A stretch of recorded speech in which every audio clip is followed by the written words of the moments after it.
So Please go listen. on to YouTube, and you can send your comments through YouTube as well. So Smooth 981 is the handle, is the platform. Search for us, you'll find us there. Okay, let's go on to our first story for today. I am excited about this one. Justin, I'll come to you for this one because yesterday we spoke extensively about it.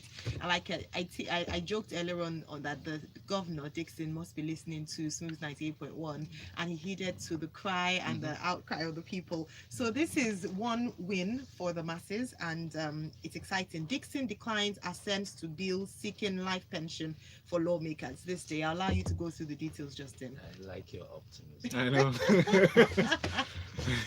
Well, fact is, he has declined assent. Yeah. The reasons he's giving are that the ask from the members of the House is inconsistent with Section 124 of the Constitution of the Federal Republic of Nigeria as amended. Yeah. Now that's the reason that he's given for declining, and then he goes on to talk about the fact that first of all, the state has very low IGR. Yes. Right, Bayelsa, in spite of being one of the oil-producing states, as we all know, is very high on the poverty index. Has one of the lowest IGLs. Yeah, has one of the lowest, high on the poverty index. I mean, they are right up there on the leaderboard with the states that are failing. So, I mean, it really made no sense for anyone to even propose.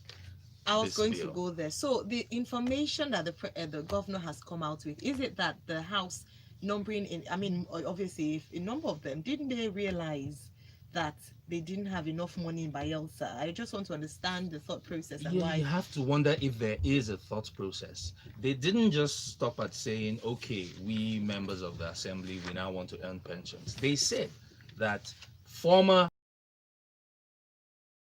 pensions. They didn't stop there.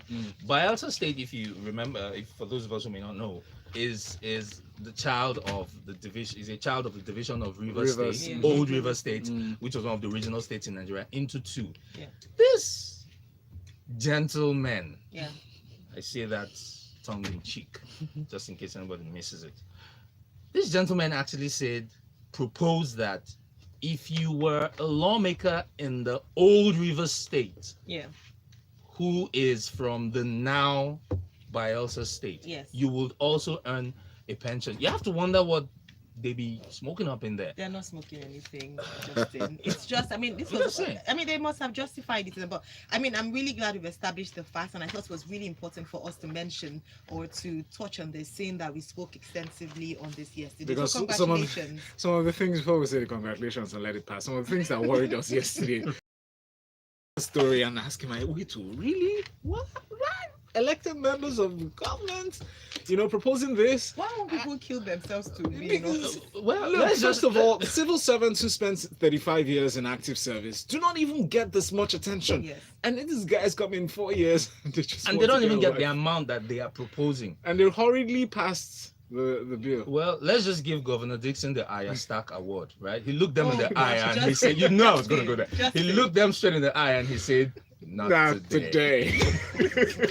but just by the way, That's what will bring you in. to refer, no, not Game of Thrones. But to refer to Section 124 of the Constitution, it allows the National Assembly to award pensions to the president and the vice president, the governor and deputy governor. I believe. I think that's what Governor Dixon is referring to when he says there's no provision in the Constitution for pensions to lawmakers in the Bayelsa State Assembly. But I just thought I there's should another mention legal question that we raised yesterday when we were talking about this, about consultation parts with Yes. the populace, with the civic. There was There's no a public hearing. There's a Trojan horse in there. If you read it, I just remembered I said I was going to talk about it. He mentioned in his comments that what the law does allow them to do is increase the emoluments for people who are entitled to pension.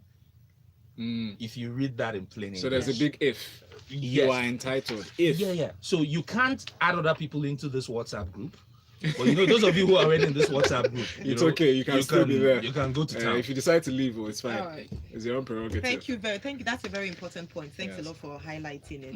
Let's move to our next story. Nnamdi, I'll come to you for this. The Teachers Registration Council of Nigeria has said that teachers sacked by terrorists in Northeast back to classroom. Vanguard newspaper has this report. I want to be excited about this news.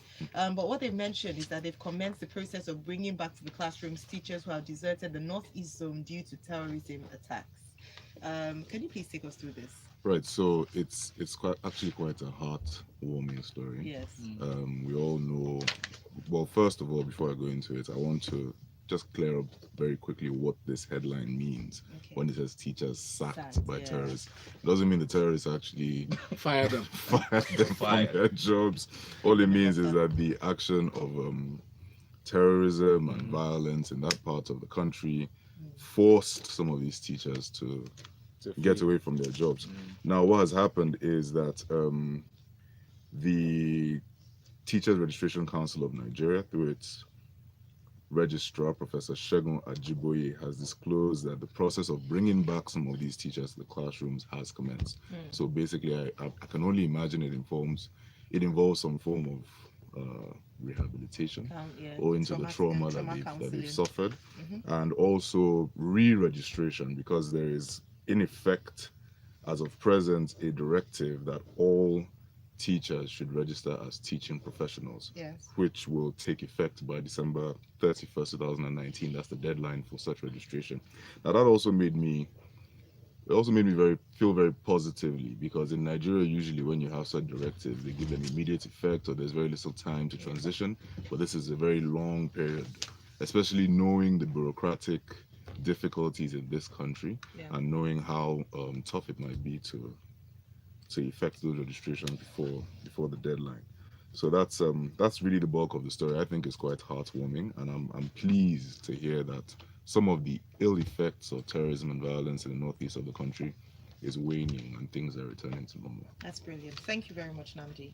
All right, let's move on to this one. Vanguard reports this story, that interesting story here, Justin, that ministers must present scorecards publicly. Now, I think it was a week ago we presented the news after the FEC meeting that the current ministers were asked to present their handover notes, and they were given within a week to do so.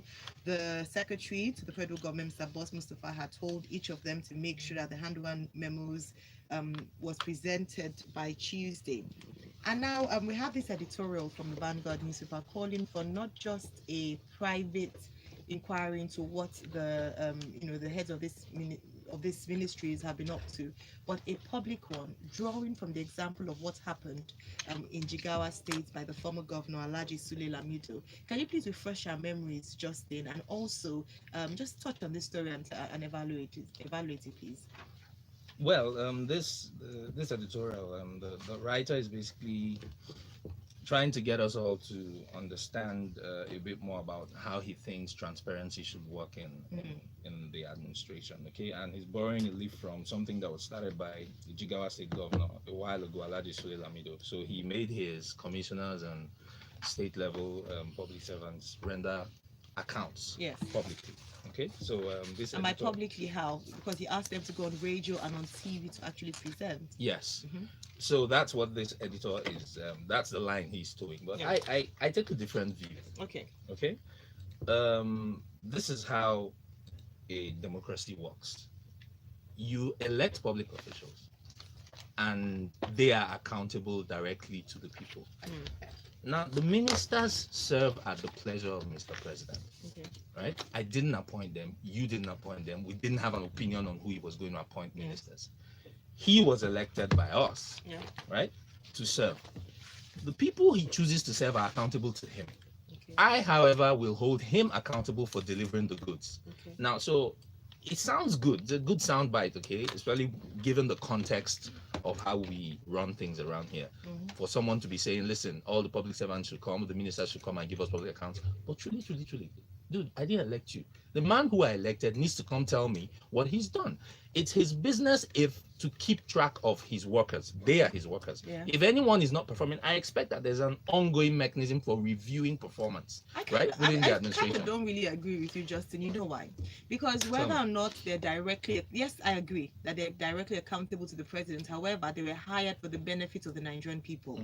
So for instance, I hire a cook for, let's say, my children. Who's going to determine if the person is performing well or not? Is it not the children? By the Who time would they you ask? poison your You'll be children, eating the it's too food late. now. You'll be eating the You food. eat the By the food. time the cook has poisoned proof of the children, it'll be pudding too is in late. Is it the eating. eating? So it's those who are eating it that should actually testify as to how good the cook Well, is you or not. won't test the food before they pass it to your children. Yes, but ultimately, so That's the even point if I at which you like, decide whether the food is good so enough for even the if kids or I not. think the cook has done really well, if my children disagree, then he hasn't actually You know performed what? the duty. It's for me neither to here hire. nor there. There will be differing opinions on this, really. Yeah. Right? I think that actually just to maybe come in between this Please argument. come in. So the taste of the food, the quality of the food is Yeah. a completely different thing from the content of the cook's stores, his application of whatever models he might be using to determine how to get. Do you understand what I'm saying? I mean, so you could actually ask that cook to give accounts. Why not? So the children. Not that our ministers are cooks and chefs. No. but It's just to draw a comparison Yes. or break Listen, it down. the reports should be made public. Yes. Right? But honestly, they are not going to line up like ducks in a row and come talk to you and tell Well, you. they never don't gonna have to happen. use the exact Jigawa model, but what they're asking for is that Listen, this we got report should be two made public addresses in election week, more than we got in 3.5 years. Yeah. Right? Yeah. So please, let's pack this matter. Or All guys right. should come and talk to us and tell us what he has done. I really want to call in and talk to the Minister for Agriculture to inquire about the pizzas Are you from the still on United this Kingdom. pizza? I'm just saying. Because There are that was, many I think I want ministers. that in that his was scorecard. worrisome. There are many ministers that we want to hold to account. We also know about the doctor story. There's so many people that we want to It will ask be good for the questions. memes and the trending topics on social But media. it's never enough. But Okay. It's Let's never enough. move Emma on. from Akoka sent in this message on WhatsApp. It says, Governor Dixon for third term, LOL. This lawmakers, though, the sense of entitlement to the cookie jar leaves me gobsmacked. So much for wanting to serve the people. Where is Thanos' snap when you need it? Away with his folks, he we don't says. know who will be inside. No spoilers, please. Bengus says those politicians fooling the people to believe that the federal government is the one responsible for the impoverishment of the people of the South are the ones milking the people dry by the way of humongous pensions and severance packages without regard to the welfare of the people. If only the people in that region recognize their real enemy, which is what we're pointing to. Yeah. Know your leaders. That's right. And Amanda says, ministers are paid with public funds, so I agree with the idea. If Nigeria were a transparent country already, maybe I would agree with Justin, but our lack of transparency is festering, and I think the public report card is a good idea. All right. Thank you very Okay. much indeed for your comments. Let's move on to this one. Nnamdi, I'll come to you. So the governors had a forum, and we had returning and new governors inducted, giving an induction. Well, the chairman of the Nigeria Governors Forum, Abdulaziz Yari, made I would consider a controversial statement. He told the newly elected governors to prepare for another cycle of possible economic recession by mid-2020. Well, this got a lot of reaction. Some people reacted, but very importantly, Punch reports that the Manufacturers Association of Nigeria and the Lagos Chamber of Commerce and Industry have faulted his call for them to prepare for possible recession. What's your take on this, Nnamdi? So the actual crux of this particular face-off is, I quote, that Yari is not an economist. That's actually just that's the entirety of the fourth line in this It's a very particular long. story. Yeah, it's a long article. So I'll go through some of the things they're saying. So Yari was telling the new governors that their tenure might not be smooth because there is a lack of funds, right? He's saying that although there have been achievements in infrastructural development and provision of social services, owing to the rise in the oil price, which we all know about globally, which of course has benefited Nigeria between 2011 and 2014, and even more recently. However, he's saying that mismanagement of funds arising from this particular oil boom and its rewards has led to a failure of Nigeria to recover adequately in times of less and of want. Now he's saying that I think it's his personal opinion that there's another recession coming up because Nigeria has been struggling to make the strides in development that it ought to have in terms of the economy. But the Manufacturing Association of Nigeria and the Lagos Chamber of Commerce and Industry argue otherwise. They say that he doesn't have the indices. I don't know if you've ever seen that there's a radio interview between this American rap, what would you call him? Connoisseur, Sway, and Kanye, where Yeah. Sway You ain't saying got the something answer, to Sway. Kanye, they ain't got the answer. How, Sway? How? So that's essentially what Man and LCCI are saying to Yari. They're saying how did you come up with these numbers and these figures? So that's one aspect of this story. The story does go on into there are a number of different reports actually, including somebody from the registrar of the Institute of Finance and Control of Nigeria, Mr. Godwin Ayo. I hope I've said that right. He supports partially the idea that recession might be around the corner again, but he's arguing that without innovation, so he's without backed his own innovation, statement. yes. So he's given some more easy to digest indices readily available. Without innovation, you fail to boost local productivity because we already have an infrastructural deficiency in the country. So he's pointing to that. He's talking about the foreign reserves continuing to be depleted. And the impact of the increased minimum wage. Exactly, that's another value. And lack of power. Electricity is a huge factor. And let's not forget a very important aspect: IGR of states. If they continue to rely on the federal government, go back to the center to get their pocket money every month. We'll be impoverished. These sound bites and commentaries Action, from right? all these people. It's very pre-2015. Sounded very pre-2015. So why are we talking about these things like they just happened? These have been the problems. You spent how many years in the opposition, on the sidelines, watching, waiting? You didn't have a plan? Why are we twiddling thumbs and saying the oil prices? This is what it has always been. So what's the new thing? Action. I mean, I do sincerely hope that this prediction of recession is not going to happen. Absolutely. I also hope that we can, or I also think we can maybe, and this, I'm trying to be funny here, so nobody should take me too seriously. Okay. We can rely on. We can rely on Senator or Governor Yari to be a little bit controversial. At some point, he resigned as security officer of the state. Did he not?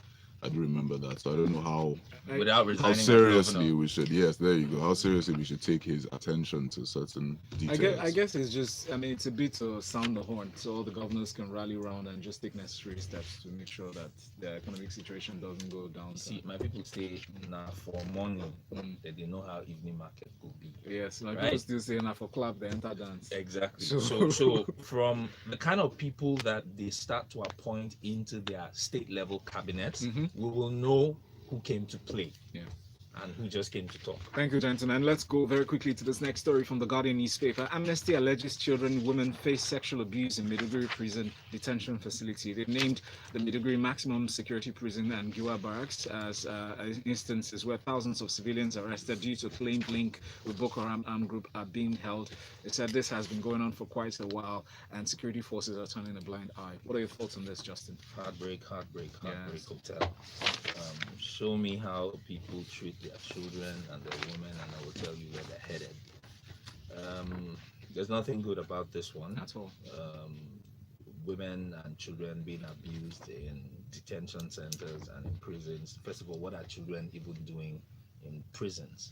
What are children doing in a detention center? So they were caught up in the widespread, the security forces sweeping up, just scooping up people, Boko Haram and insurgents and people there. It's a sad one. I'm really at a loss for words, but silver lining is if the army is not going to start trading words with Amnesty International like they always do. Not always, but they've done it in recent times. I get often do. Yeah. Feel better now? Okay.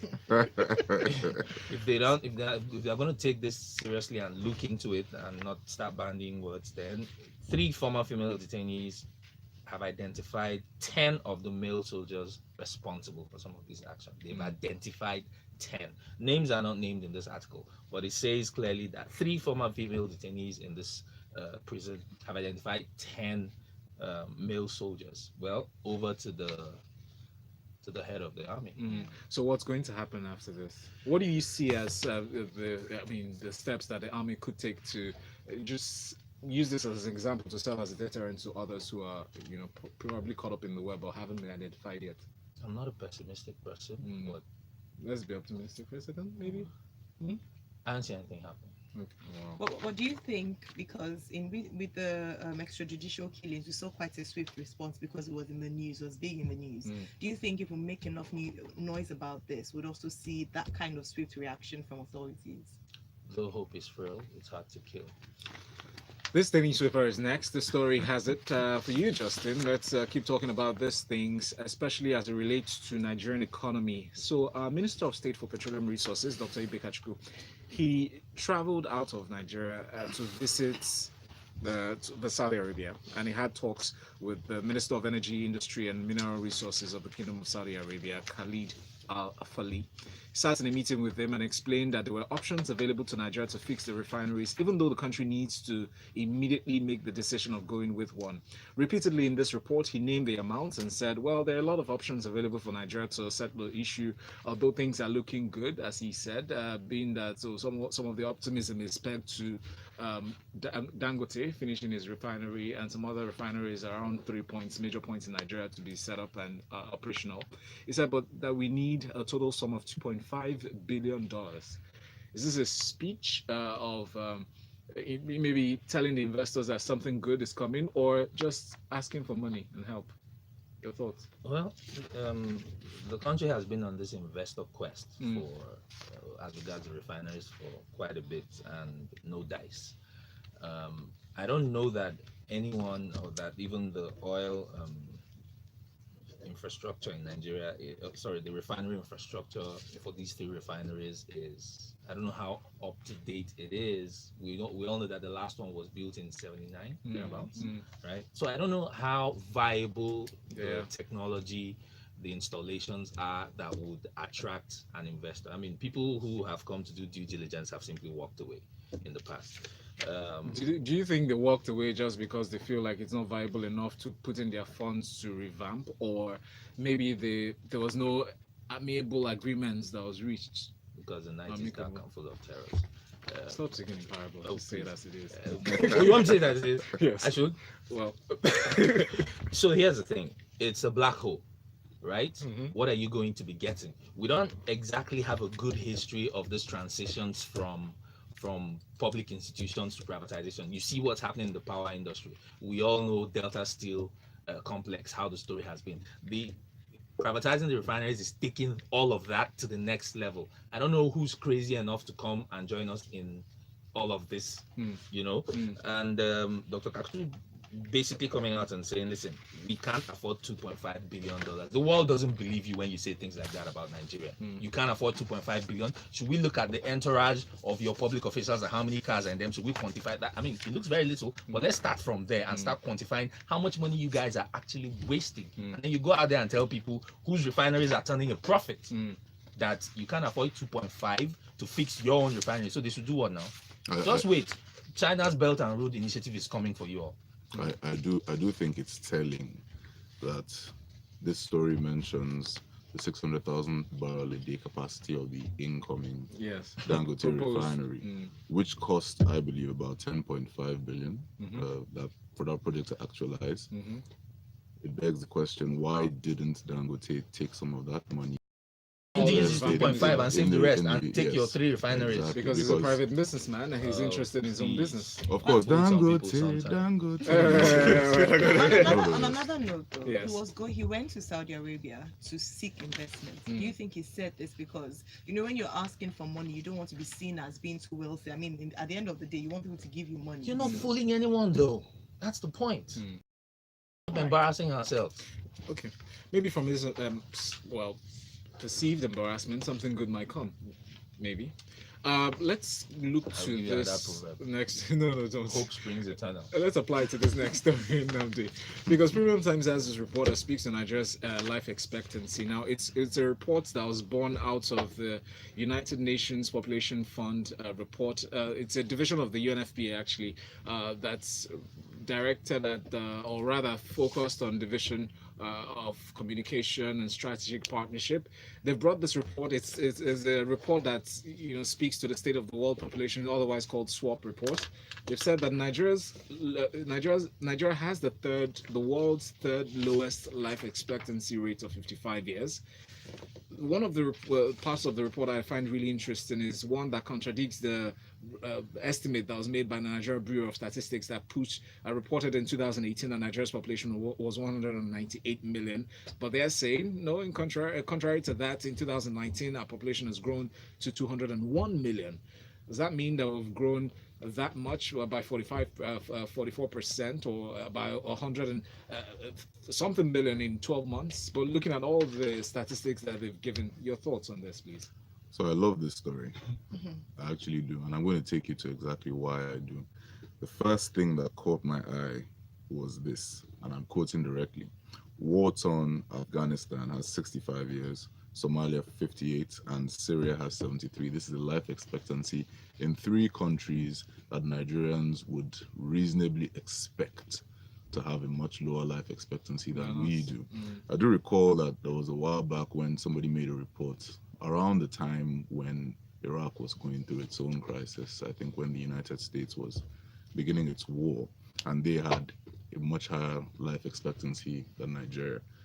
It's really interesting to think that 55 years. What does it tell you about access to healthcare? What does it tell you about emergency response services? These things are manifesting every day. We saw what happened in Itafaji not too long ago when there were so many preventable deaths. We see daily the almost routine extrajudicial killings. We see accidents by our security services. There's a gentleman, I believe his name is Kolade Johnson, who was accidentally slaughtered not that long ago. I think that in general, we need to reflect. So when I say I love this story, I don't mean I love it in the sense of, oh, it's a great story. I mean, I love it because it shines a light on the state of things in Nigeria as of today. Now, speaking to the population figures and the discrepancy there, I think that that's more a case of Nigeria's data management deficit.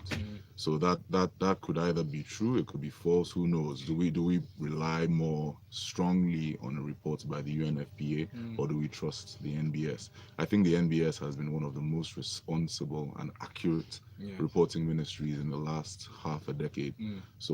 But before we cast doubts on the NBS report, Nigeria Bureau of Statistics, I mean, wouldn't you say it might be possible for the population to grow by about 3 million in 12 months? Because we see that a lot of things, the birth rate is high. Nigeria, yes, the influx true. of people, migration or immigration from other neighboring countries. Certainly, but then there's also been, since 2009, for the past 10 years, there's been an ongoing campaign of terror in one part of the country. Prior to that, there was the incidences in the Niger Delta region. How can you say for sure that 3 million? I mean, it's almost difficult to estimate, if you ask me.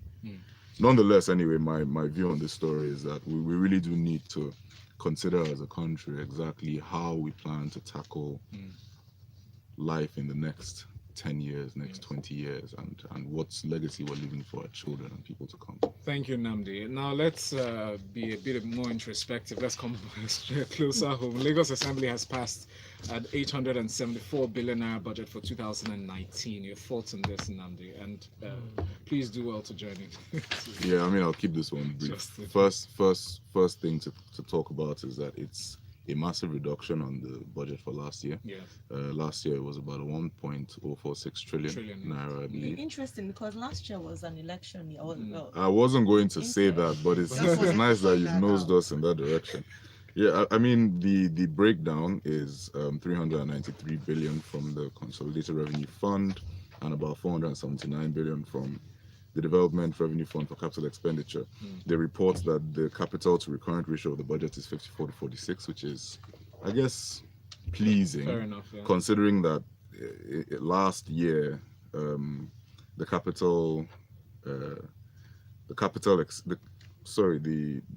amount which was drawn down from the Development Fund was about 699 billion. I believe that may be something to sulk about because that's going down, and we all know that recurrent expenditure is less palatable, if you like, than capital expenditure.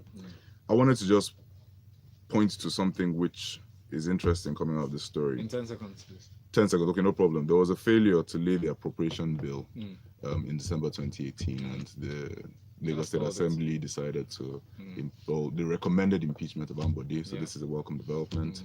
Yeah, right. And after 80 days, we find out they passed it. I'm just going to say, when was the last time anyone saw the Lagos State budget? How do you mean? Have you ever seen it?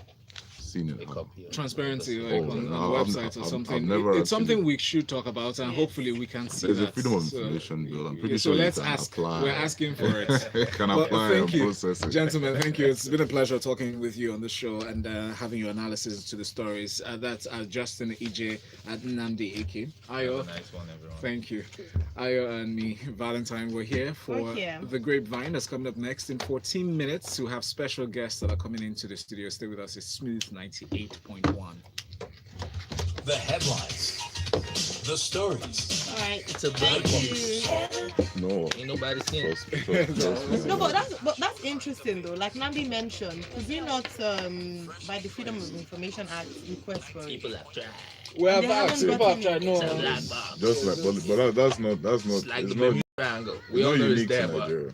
we don't It's know not what's in unique it. to Nigeria, like processing freedom of should ask information for it, because applications. we'd like No, to the see budget takes a of Lagos long State time. is a special case. This It's group- not published. You can't see it That's because it's anywhere. a Tinubu Does any safe other box. state- does any other It's state- No, Tinubu that no, works. no, it's not. Oh, I mean, the really? thing about it, the thing about Oh, it is, are we yeah. Blackwood, why don't you be Wait, telling me things the like thing this? about it I is- didn't know that. Oh, okay, All they no, ever it's not. do Of course, is it's not there. Yeah, go on. They are Talk sending about groups it. like And then budget, there's like budget, a high level their breakdown. Every other analysis, access their is metrics under the for analyzing the budget, but they only get access to the national Wow. budgets, not state government's budget. No, but that's what I'm saying, though. But Lagos having Well, here's the the question. largest Lagos being budget Lagos. compared I to believe most that we No, don't have the details. Lagos is not the largest. Have you seen Cross River's budget? Oh, budget No, in of terms of okay, no, what's I'm that talking about transformation? revenue. Kinetic IBR. transformation. No, I'm serious. That's what they called it. Yeah. So it's, I think it's 1.8 trillion. Is it not? Okay, so if they won't show us the budget, at the end of the year, can we compare what has been allocated to So what has been actually done? happened? How do you know what was implemented? Because allocated? Cross River State, I want to see if maybe 50% of the budget is for the carnival at the end of the year. If they're going to justify that, because I don't understand. It's a It's complete like, see, black hole. outrage is justified. Outrage is sexy, but unfortunately, outrage will get you nowhere. No, Nigeria did get us somewhere. I'm going Where? to buy outside.